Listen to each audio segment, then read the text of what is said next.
Well, I want to get right into it, and I want to take some phone calls. So let's do that right now. And let us start off with Paul. All right, Paul is first up on PTL. Hey, Paul, what's going on, man? Hey, how you doing, man? Hey. Hey, you know what? It saddens me, and I love that you talk to different points of view. And for your guest, I voted for Trump in 2016, and I was a Republican. The fact that I know a lot of women that have been sexually abused, and that almost half of this country didn't see rape as a reason to disqualify him is horrifying to people that I know in my life.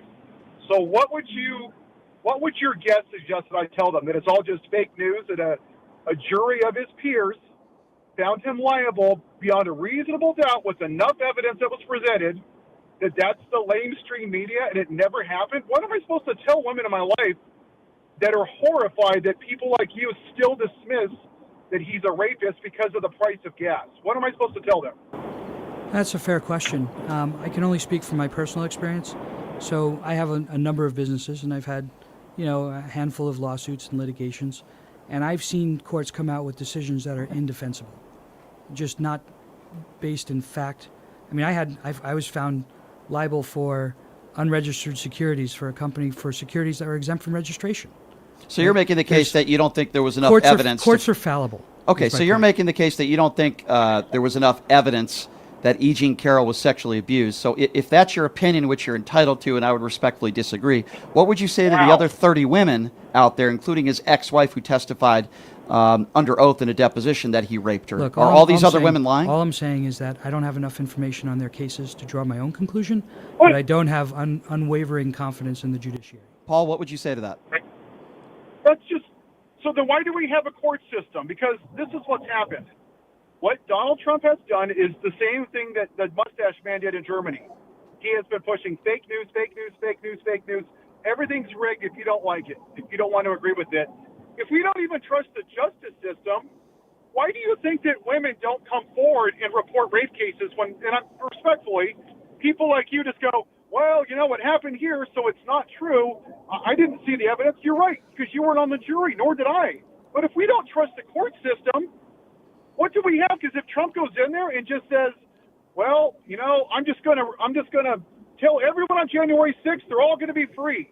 He's saying F the system. I mean, if we don't have checks and balances, how do we have a country? I think the court system is broken. I think we need to get the court system to a place where we can trust it. Because you're right, that is an important feature of our government, but I think it's broken. And I've seen it firsthand. I've seen it with other people's cases.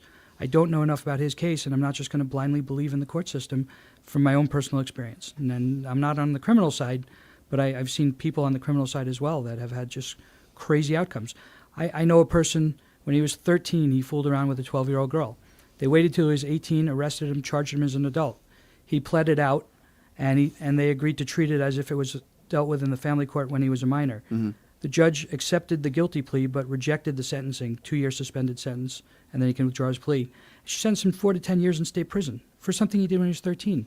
Now, it got overturned, and it got appealed and overturned, and they let him out. The Supreme Court said a minor can't commit a felony. They can only commit a delinquent act.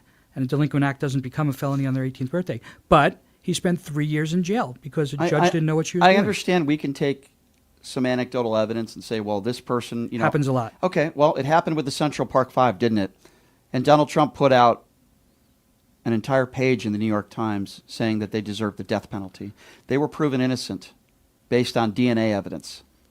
Donald Trump has yet to apologize. In fact, he's doubled down on the Central Park Five. So if anybody is doing what you're saying and making assumptions, it's Donald Trump. All I'm simply saying is he was found liable for sexual abuse, which is true.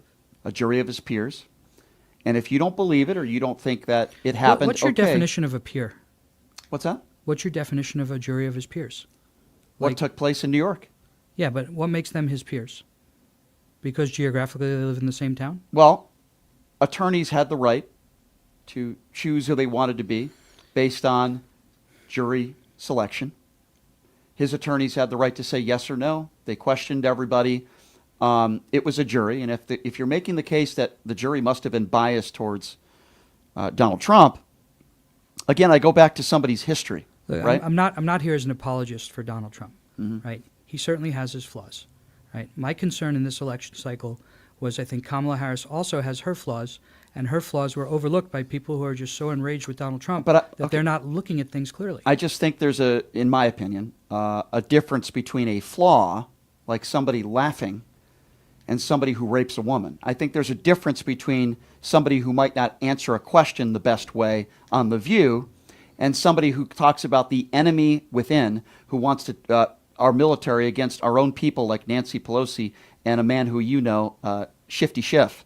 I think there's a difference between a flaw and somebody who is a habitual liar who only cares about himself, somebody who defends the Confederate flag, somebody who sells Bibles for $60.